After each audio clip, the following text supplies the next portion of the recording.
Hari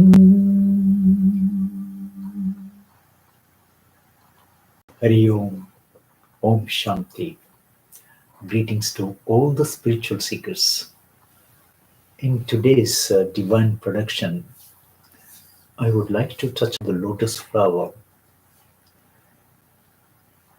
You must be all aware of the lotus flower, that Kamal, that Neeraj, that Aravind, that Nalini, that Mrinalini, that Pankaj, the various names to it, with particular reference to a spiritual metaphor. Lotus flower, lotus leaf, and lotus stalk. They're all used as spiritual metaphors. Indeed, lotus flower represents Lord Krishna himself, that Paramatman, that Bhagavan, that absolute God. It is that important to quote it as a metaphor or analogy to spiritualism. Let's see how it matches with spiritualism explanation of lotus flowers, fragrance, its petals, its stack, its siphoning power of the energy upwards, and then detachment aspect, its purity, its nature of fertility, you name it. And it has tremendous medicinal value of every part of lotus flower, its stalk, its roots, its leaves, its petals, its seeds. Everything is useful for physical and mental ailments to repair. And at the same time, it represents Lord Krishna himself. You see, when he is described, we say Kamalanayan, Kamalaksh, Kamal Charan. Everything, his feet, his eyes, his hands, all of them look like lotus flower. His very residence in this cosmos is structured like a lotus flower. All of his associates are enjoying in the lotus flower. His consort, Lakshmi Devi, likes to sit on a lotus flower. Lord Krishna likes to sit sometimes on the lotus flower, although he reclines, Lord Vishnu, on the thousand-headed Adishesh, that Nag, that serpent, that divine serpent.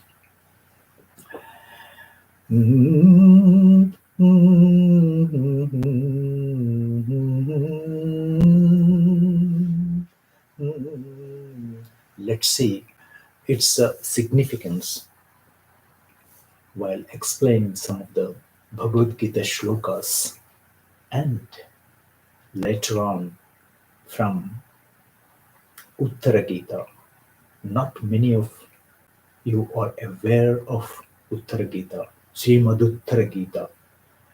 Srimad Uttara Gita was taught to Arjun at his request in Indraprasth, post Kurukshetra war. You see, Lord Krishna taught him about how to realize Paramatman, how to get moksha, how to get rid of this mamakar, this attachment to the worldly affairs, your kith and kin, wife, sons, relatives, property, leading an ascetic life and realizing your true identity, then realizing the Paramatman within you and getting that enlightenment, getting that final liberation. Everything was taught to Arjun before the war took place.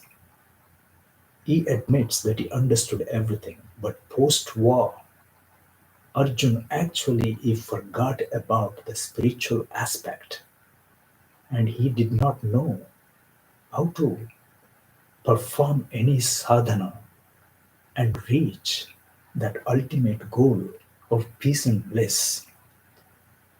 When they were spending some joyous time in Indraprastha after Kurukshetra war,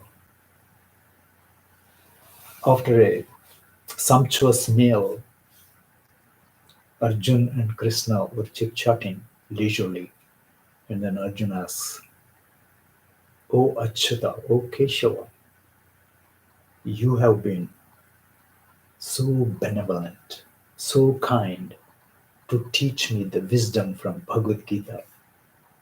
But unfortunately, I totally forgot about the spiritual aspect.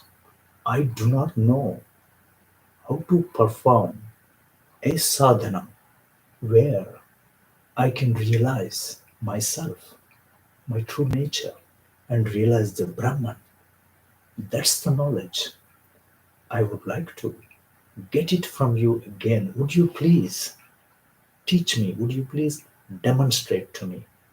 This is what he does. But you see, during the dialogue, during chanting those Bhagavad Gita shlokas, Lord Krishna, when he was teaching him through 18 chapters, basically 17 chapters, in the first chapter Lord Krishna does not say anything, since it is Arjun Vishad Yoga. Arjun actually weeps out all his concerns. He was overwhelmed, grief-stricken. He did not want to fight the war. At the last moment, he decides to throw away his bow and arrow and run away from the battlefield like a coward. But it took 17 chapters for Lord Krishna to convince him in fighting the righteous war to re-establish dharma on the planet. Lord Krishna actually, he asks in the 18th chapter, "Kachidet shrutam partha tvayaiకాగ్రేన chetasa kachidet shrutam partha tvayaiకాగ్రేన chetasa kachidagnaana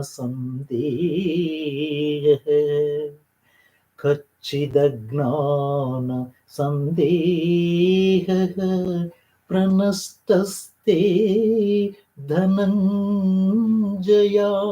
pranastasते dhananjaya ah,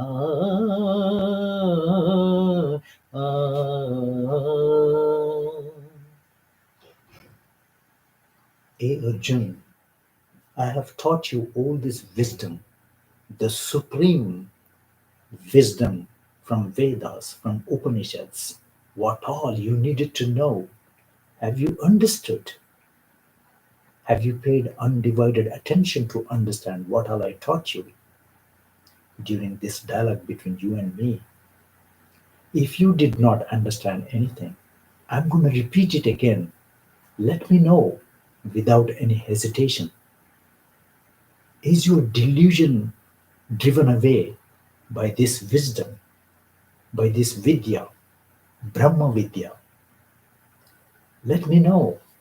Then, in an answer to this question, Arjun says, Nasto mohaha, Nasto mohaha, Smritir labdha, नष्टो मोहः स्मृतिर्लब्धा तत्प्रसादान् मयाच्युत स्थितोऽस्मि गतसन्देहः स्थितोऽस्मि गतसन्देहः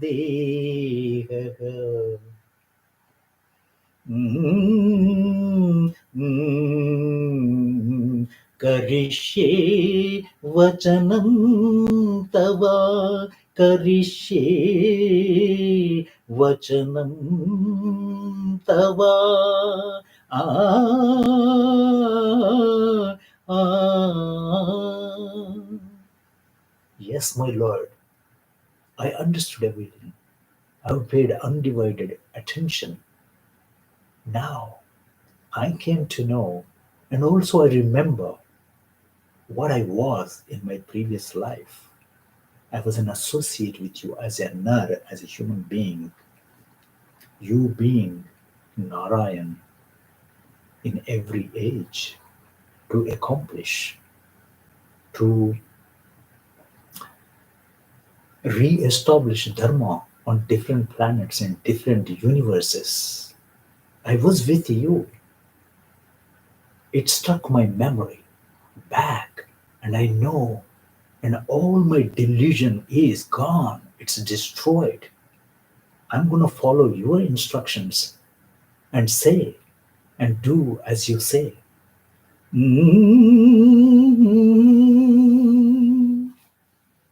Sarvadharman parityajya सर्वधर्मान् परित्यज्य मामेकं शरणं व्रज अहं त्वां सर्वपापेभ्यो मोक्षयिष्यामि मा शुचः मोक्षयिष्यामि मा शुचः आ, आ. Then Lord Krishna says, Arjun, abandon all your duties, all your dharmas, whatever you needed to do. But you see, you need to fulfill your Kshatriya dharma. Then you abandon everything, surrender to me 100%, seek my shelter. Don't you worry, I will liberate you from all your sins.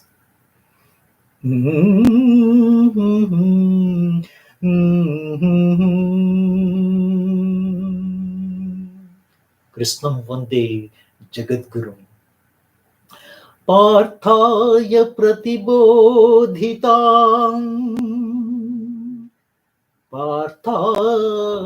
प्रतिबोधितां भगवता नारायणेन स्वयं व्यासेन ग्रथितां पुराणमुनिनां मध्ये महाभारतम् अद्वैतामृतवर्षिणीम्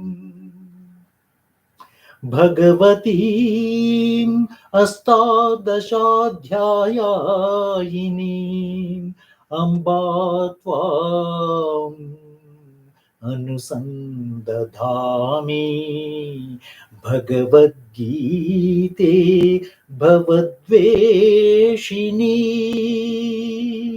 श्रीमद् उत्तरगीते भवद्वेषिणी आ, आ,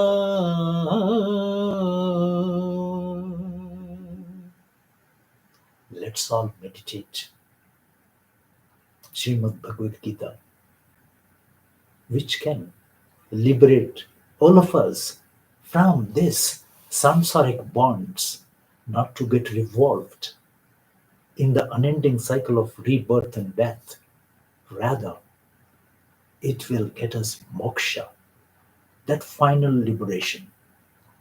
At the same time, let's meditate on the Srimad Uttara Gita, which we are going to use in this divine production, and taking that lotus flower and its various parts as spiritual metaphor. That's the Uttara Gita, from which Lord Krishna teaches the very technique of getting moksha. That's the internal pranayam, to realize yourself in your Brukti of your true nature, and then realizing that Paramatman, that great Mahabharata right here in your Sahasrara Chakra, talking about chakras. They are the various plexus, subtle nervous plexus, the bundles of nerve fibers in our body along the spinal column, the spinal cord. The seven of them, Mooladhara Chakra, the number one plexus, or the lotus flower. The number two is Swadhisthana Chakra. Number three is Manipura Chakra, right here. Number four, Anahata Chakra, the heart chakra. Also, a lotus flower, a bundle of nerve fibers, subtle nerve fibers. Vishuddha Chakra, the throat chakra. Agna Chakra, third eye chakra. And then Sahasrara Chakra. All of these seven chakras have lotus flower structures in the nerve fiber bundles, the plexus. You see, ordinarily, they're all dormant. When you are conscious only of the material world, material subjects, objects, desires, kama, krodha, lobha, moha, mada, matsarya. When you are surrounded by all these things, surrounded by unending desires to fulfill, to propitiate, gratify your senses, ears, eyes, nose, tongue, touch, all your energy is spent through all this externalization. You do not have anything to turn to the Almighty Paramatman, that absolute God, or Bhagavan. You always forget, because your identification is wrong. You identify yourself with the body, then you're gone, you're ruined. That is not your true nature. The true natured soul is residing in your own body, made up of Panchabhutas. And your soul is not made up of Panchabhutas at all. It is non material. It is non material. No electrons, no protons, no neutrons, and the basic constituents of those entities. It's very subtle, highly difficult to understand, thereby difficult to understand the Paramatman, where our individual souls emanated from. Unless and until you have the grace of the Paramatma or Bhagavan upon you, it's very difficult to understand your true nature and understanding the nature, the tattva of Paramatma. So, all in all, the goal is to merge your tattva, that means your individual Atma, with that of the Paramatma. That means your consciousness has to merge with the universal or cosmic consciousness, which belongs to the Almighty, that Brahman. That's the knowledge Arjun wanted to know from Lord Krishna before he headed back to Dwaraka from Indraprastha post-war.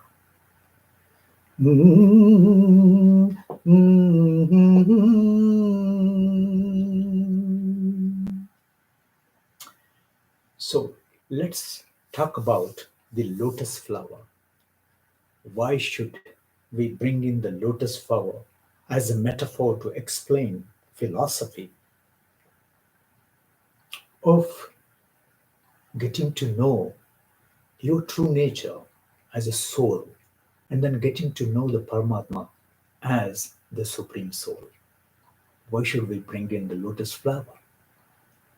As you know, lotus flowers, they grow in water ponds, muddy, murky water.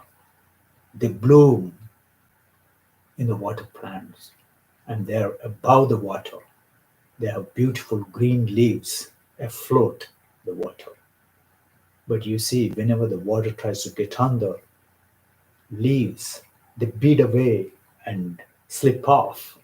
Nothing is attached to them. The leaves.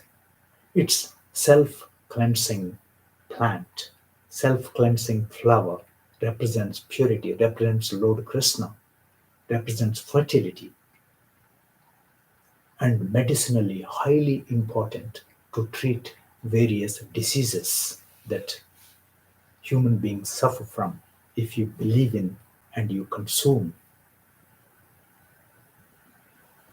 according to the expert in medicinal field. So you see, lotus flower, it actually blooms as soon as it senses that there is sunshine outside. It comes out of the muddy water, about 3 to 4 inches above the water. It shows its bloomed petals and then it spreads great fragrance to attract bees who come to collect the nectar. And whoever wants to pluck and offer to the gods and goddesses, everybody enjoys looking at them. They are of various colors: blue, pink, red, white, brown, you name it. And after the sunset, surprisingly, you know, lotus flowers, they close their petals, the bloom petals, and they go under the water. And the next morning, again, they pop up to show that beautiful petaled flower, again attracting everyone. And people actually eat various parts of the lotus flower, lotus plant. It's a delicacy and full of nutrients. Its stalks are hollow and they have a network like structure for aeration and also for the flower to get nutrients through the stalk. It can actually siphon energy from the roots, from the muddy water, murky water. So it's a great piping system to make all the nutrients go to the flower part. Very easily they can travel and the unwanted things are filtered off because of its unique structure. It has gelatinous material in the stalk and it is like a network and it has wires, very delicate wires, also called threads.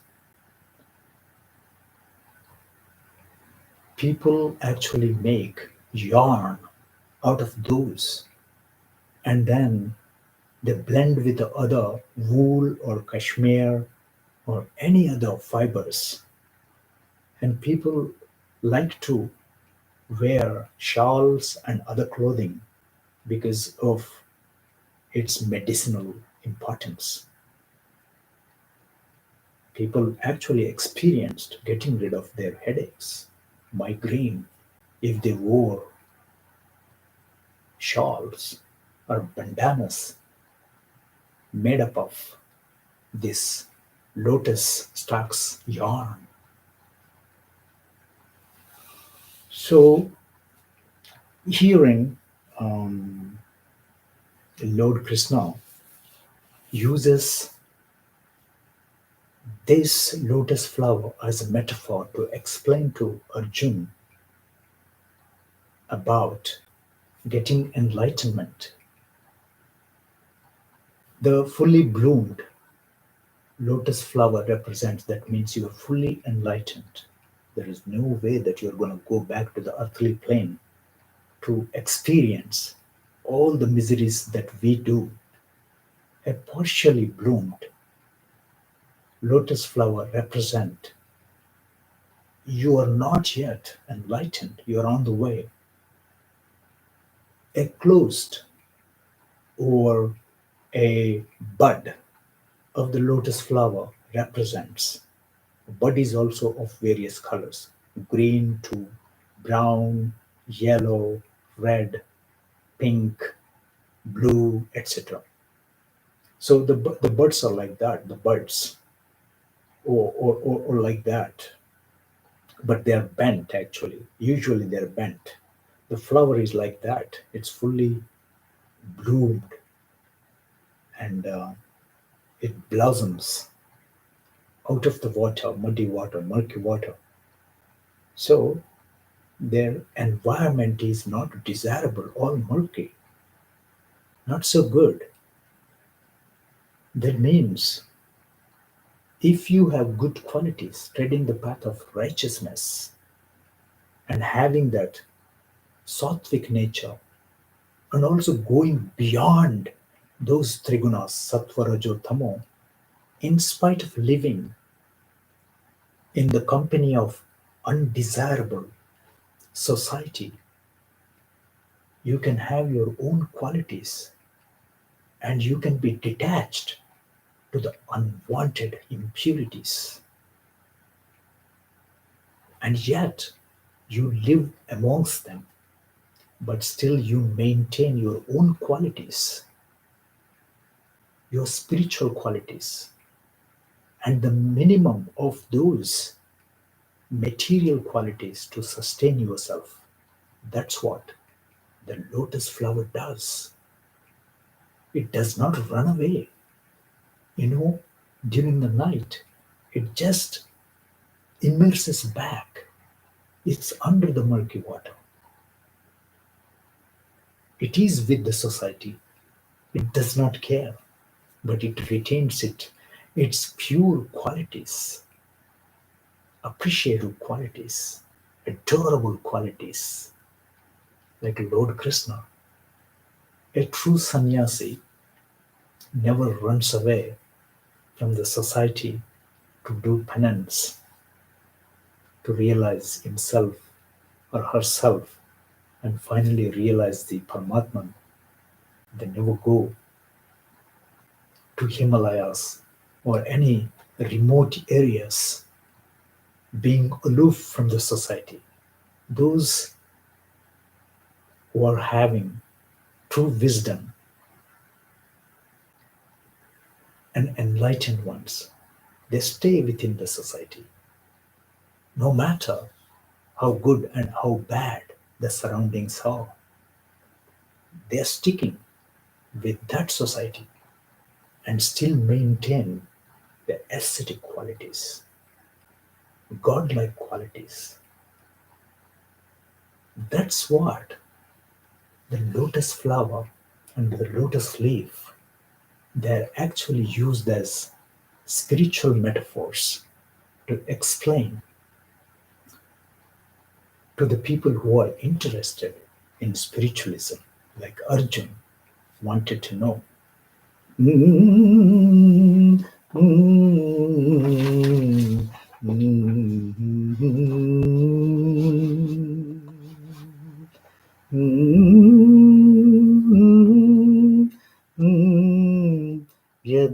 यदा हि धर्मस्य ग्लानिर्भवति Bharat अभ्युत्थानमधर्मस्य तदात्मानं सृजाम्यहम्. Mm, mm, mm. Once again, in Sanskrit, lotus flower has various different names, but all of them mean just the lotus flower or lotus stalk or lotus leaf or lotus seeds or the roots. The number one is Rajiv, is a lotus. Ambuja. Ambu means water. Ja is born of water, born of muddy water, murky water. Neeraja. Neer is water. Ja is like taking birth from near, from water. Pankaj. Pankaj does mean mud. Pank is mud, jaw is being born. Kamal, no impurities. Kunala, Aravind, Mrinal, Mrinalini, Nalini, Goddess Gayatri, Kamalakar, Kamalaksh,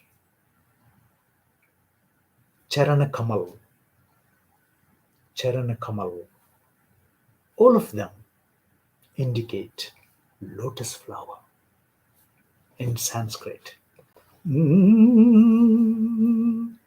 talked about this, and yet Lord Krishna is as pure as a lotus flower and also is as cool as the moon. Everybody knows Lord Krishna is a bundle of joy. He is the greatest magnet, attractive power in the cosmos. No one can beat him. His handsomeness and his attractive power. Lord Krishna was not observed on this planet to have wept or concerned about anything at any time. He was highly pleasant and he would make all creatures happy at all times, even the cattle, the sheep, the bamboo trees, and the basil trees, all types of animals, the peacocks, the peahens. They were so joyous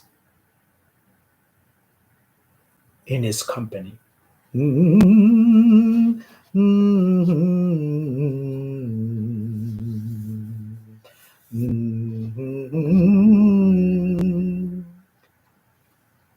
Once again, lotus flower, its importance, it's a symbol of purity.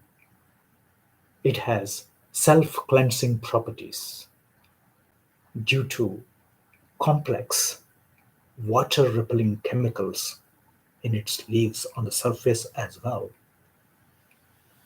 That's how the water, it is actually highly hydrophobic. The water beads away and rolls off the leaves. That kind of detachment. Nothing sticks to it, nothing attaches to it. Even though it is coming from the muddy, murky water, it represents fertility. It has huge medicinal value in curing many a number of diseases that people suffer from. Its yarn can be used to make clothing, and it's used as a spiritual metaphor. And you see, it also can be used to transfer energy through its stalk.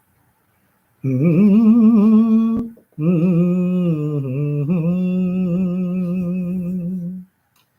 You know, Lord Krishna holds it in one of his hands in the Chaturbhuj form, Lord Vishnu, symbolizing purity.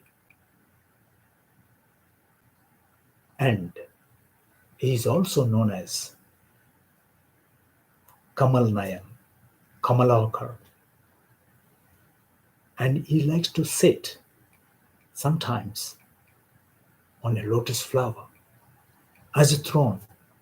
Mm, mm. Coming to the lotus stem, it siphons of the energy upwards. And also, all of you know that Brahma emanating from the navel of Lord Vishnu. So the father of Lord Brahma is Lord Vishnu. It blooms through a stalk from his navel, and Brahma is sitting on atop the lotus flower. Mm,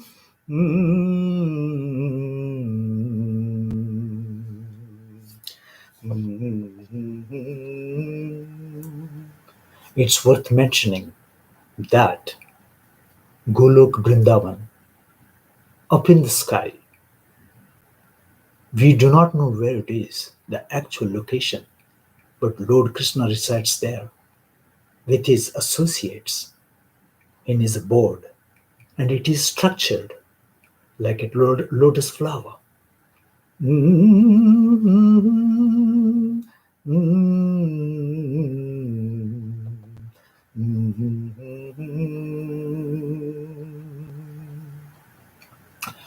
ओङ्कारप्रभवं सर्वं त्रैलोक्यं सचराचरम् ओङ्कारप्रभवं त्रैलोक्यं सर्वं त्रैलोक्यं सचराचरम् ओमित्वेव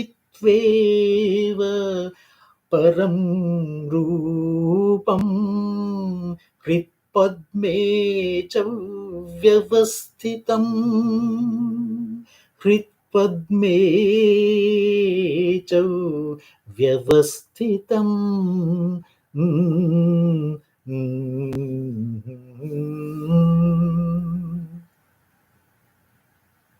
God, absolute God, created everything. Everything emanated when he uttered the monosyllable Om. In all the places of existence, everything emanated from it. It is like a big bang. Omkaram,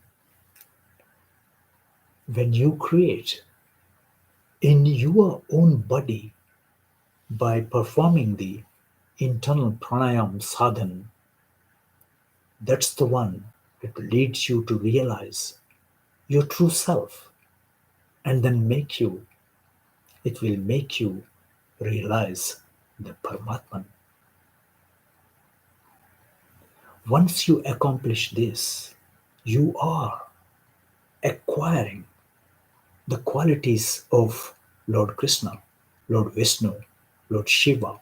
You are as good as God, and yet you are not the God. You are only part and parcel of that God.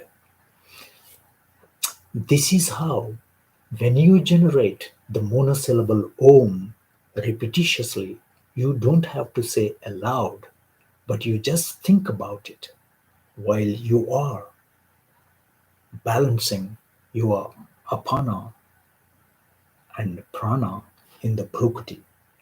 That's how it is going to stimulate your various lotus flowers along the path of the spinal cord, thereby enabling you to realize your true tattva, your true nature as the Atman, and then making that Atman uniting with the Paramatman, the Supreme God.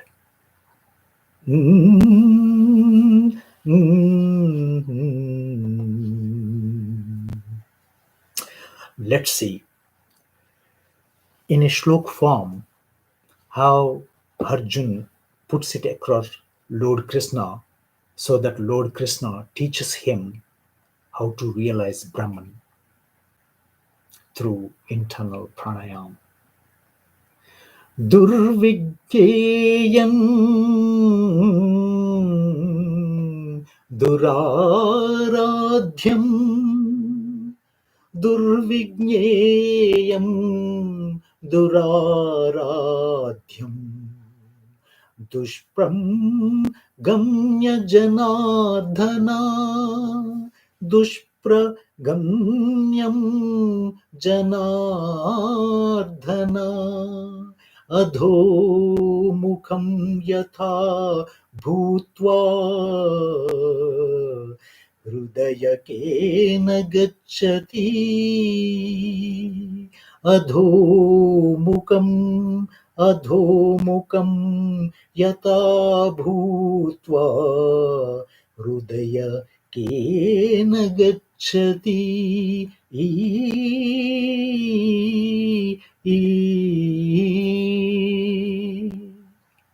O Lord, my God, Achyuta, Keshava,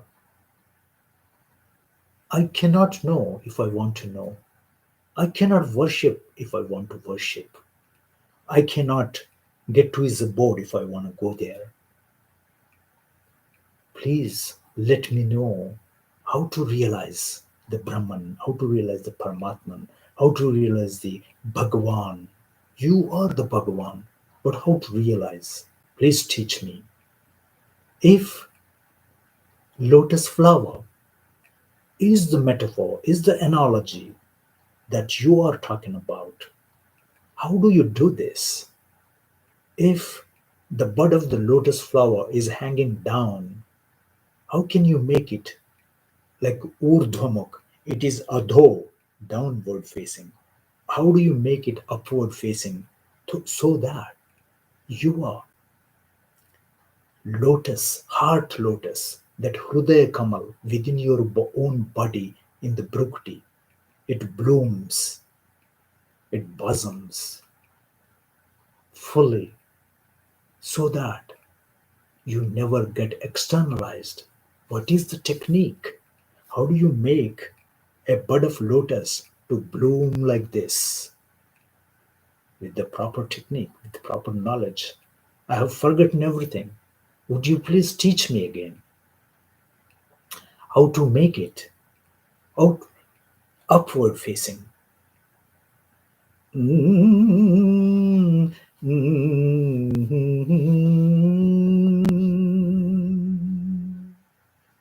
mm.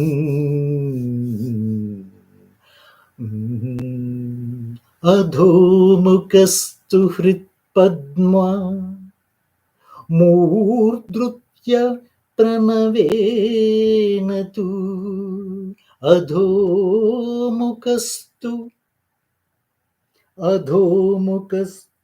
हृत्पद्मा मृद्युत्य प्रणवस्तु गत्वा तु पद्मकोशस्थ मीकसव्यो पुनः पुनः तथा पश्चाद्भवेत् पद्मं सर्वगत्र सुखावहम् पश्चाद्भवेत् पद्मं सर्वगत्र सुखावहम्.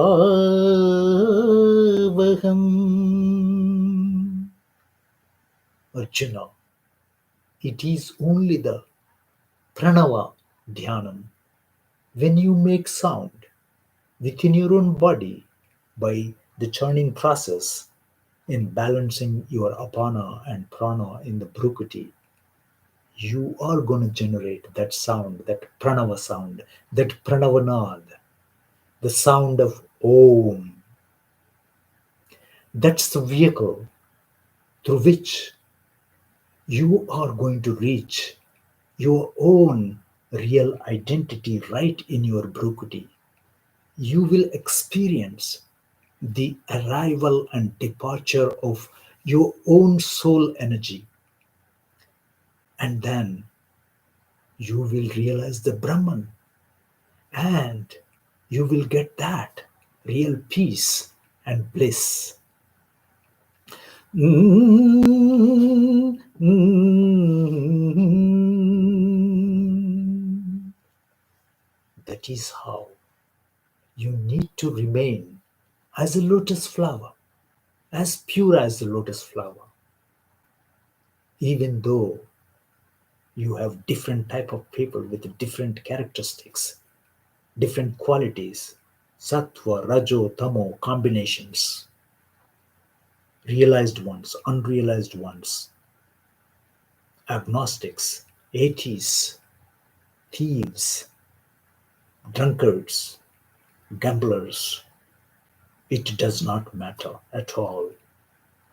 If you live life like a lotus flower, you will bloom, you will spread the fragrance, you attract everybody, and yet you are detached, aloof from the society, maintaining your own spiritual characteristics you developed by the grace of the Paramatman, the Bhagavan, the absolute God. Mm, mm. This is the philosophy also taught by Bhagavad Gita through its 17 to 18 chapters.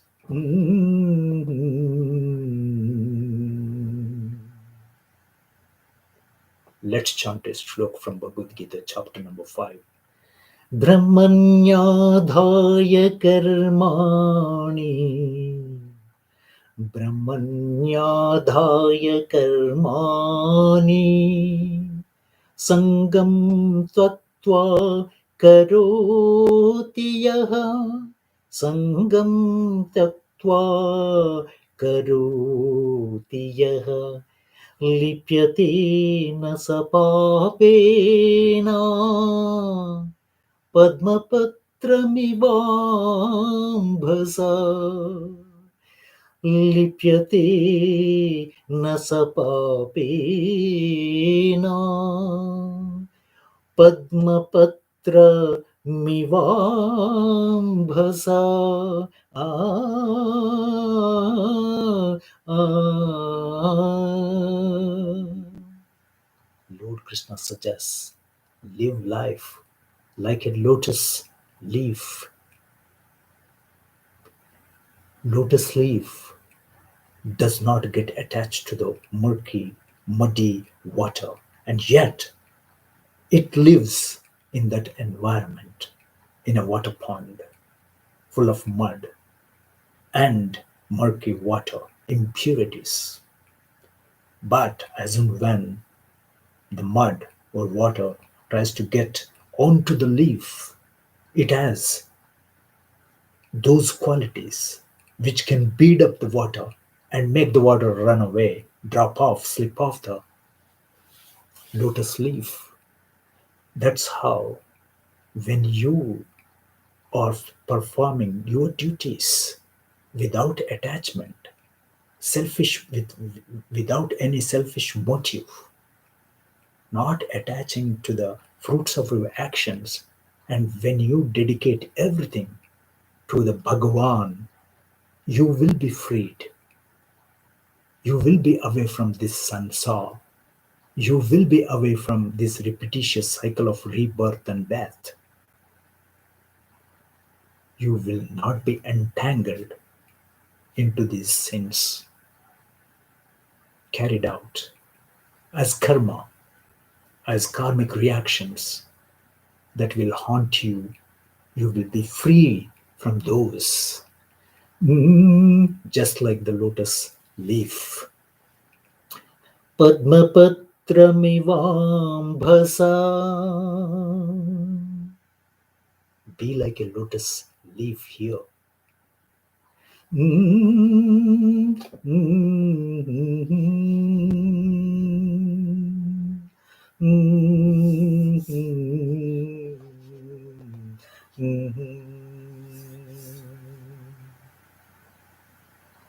So, what one needs to do in order to energize all your lotus flowered plexus, the subtle bundles of nerve fibers along the Sushumna, Sushumna, the Brahma Nadi, in the middle of Ida and Pingala, both of them wind around the Sushumna, and it looks like a DNA double helix with a central column, and both of them small serpents.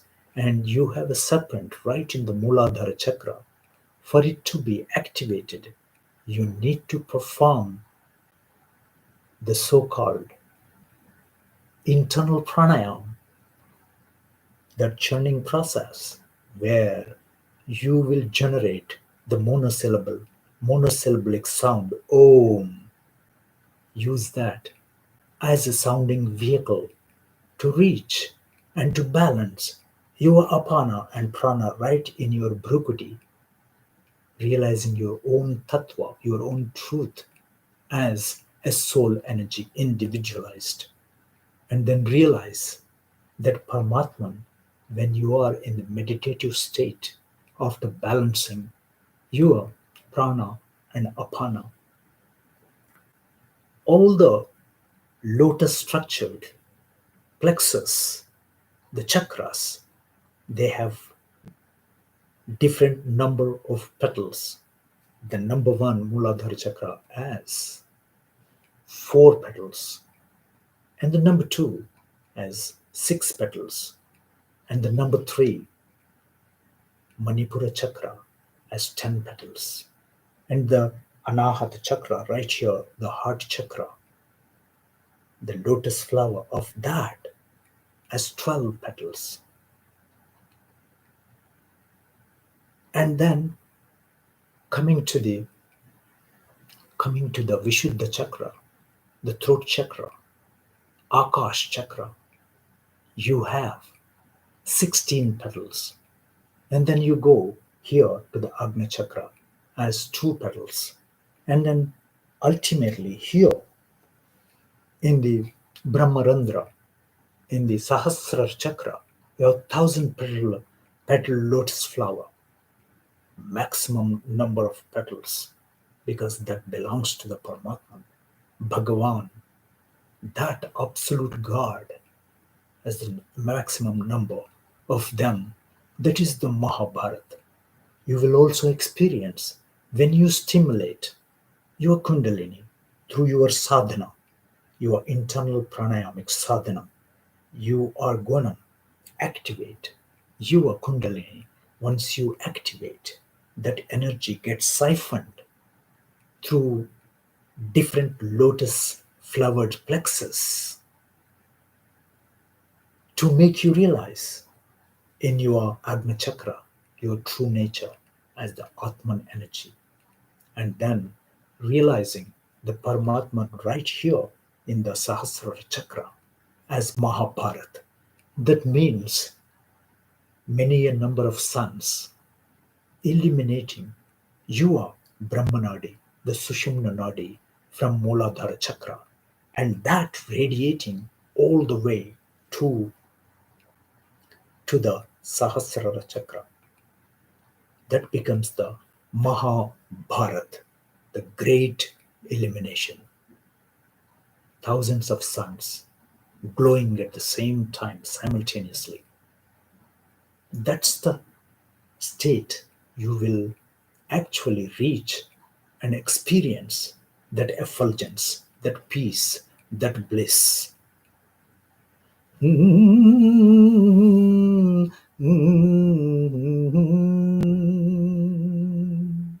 मूलाधारात् आरभ्य मूलाधारात्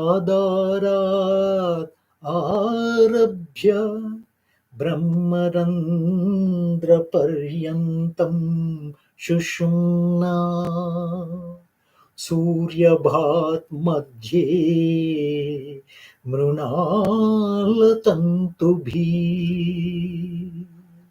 सूर्यभात् मध्ये मृणालतन्तुभिः घटितकोटि समाना आ, आ,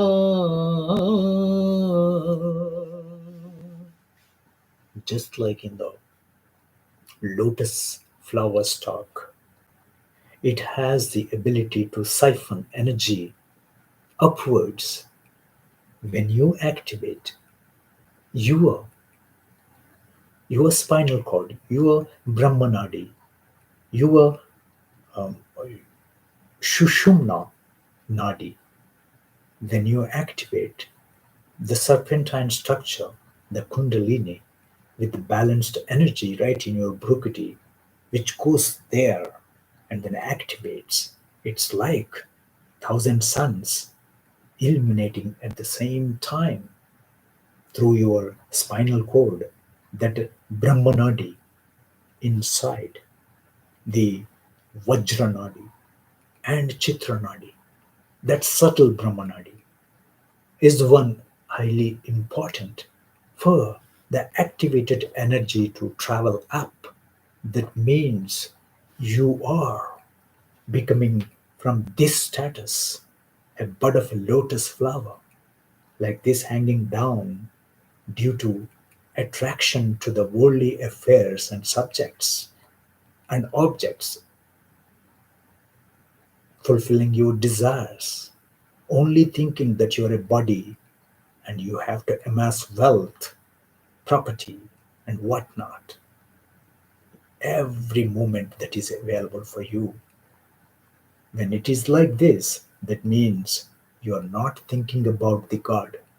Even if you are thinking, you are only praying to Him to make your materialistic goals realized, to have more property, more money, more wealth, more gold, etc., and fulfill and gratify your desires and senses. That's what it is. You have to make it like that. A fully bloomed blossom, lotus flower, is the one desired one for you to realize your own truth. So turn this into a fully bloomed lotus flower. That's the main goal. That's how lotus flower is used as a metaphor to help explain spiritualism, purity, fertility, self-cleansing properties, etc.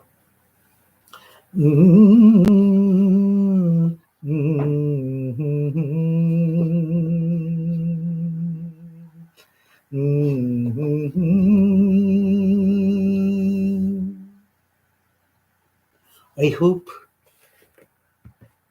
you have understood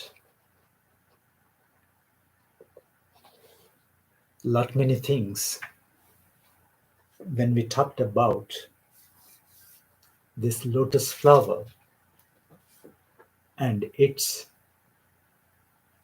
metaphoric relevance to help explain spiritualism with reference to its purity, fertility, self-cleansing properties,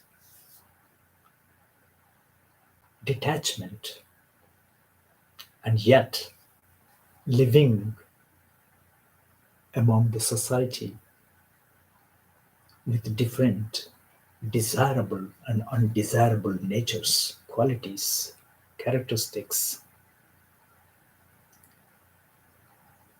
So, Lord Krishna expects all of us to understand the wisdom from lotus flower, developing qualities like a lotus leaf, that detachment, ability to detach, and yet living in the same society, irrespective of its qualities, good or bad, and not running away from your responsibilities, fulfilling your material dharma and spiritual dharma, not running away, donning saffron robes and performing penance somewhere atop a hill or under a tree or in the Himalayas and going on a pilgrimage, taking dip in holy waters or kunds, not gonna cut. You gotta be truthful and practical, performing that sadhana recommended by Lord Krishna in Uttar Gita, and the very technique that works is internal pranayama. We have demonstrated this in the previous divine productions.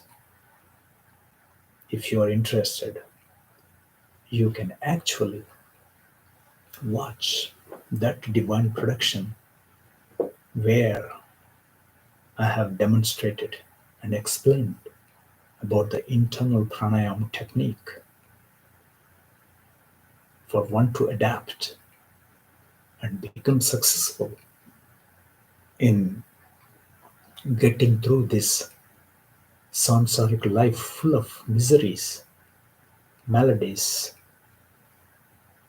and reaching that bank of peace and bliss.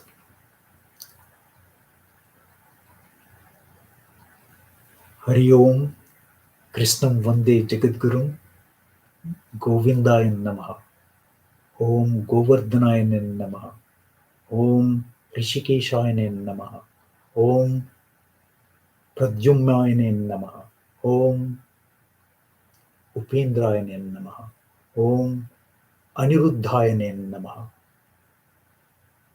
Krishnam Vande Jagadgurum, with another divine production in the days to come. Swasti.